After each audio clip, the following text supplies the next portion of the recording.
क्या भैया, trending star क्या हुआ? एक महेश पांडे करके नाम है, वो जब 70 घंटा ट्रेंड किया पवन सिंह का गाना जो था पाँचे के नाचे भैया, तो उस पर सवाल था उनका।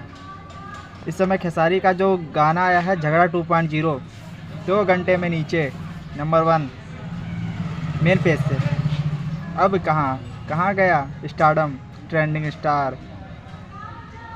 पिछली बार तो बता रहे थे कि वो प्रधानमंत्री जी की माता जी का डेथ हो गया था, इस वजह से वो नीचे आ गए। इस बार कोई नहीं हिलाने वाला। कपिल शर्मा भूल गए? अहंकार किसी का नहीं चलता। जाओ नीचे, पवन सिंह को ढकेलने चले थे। जितना मिले बस उतने में संतोष करो, ठीक है? उड़ने वाले हमेशा नीचे ही गिरते हैं। जय हिंद।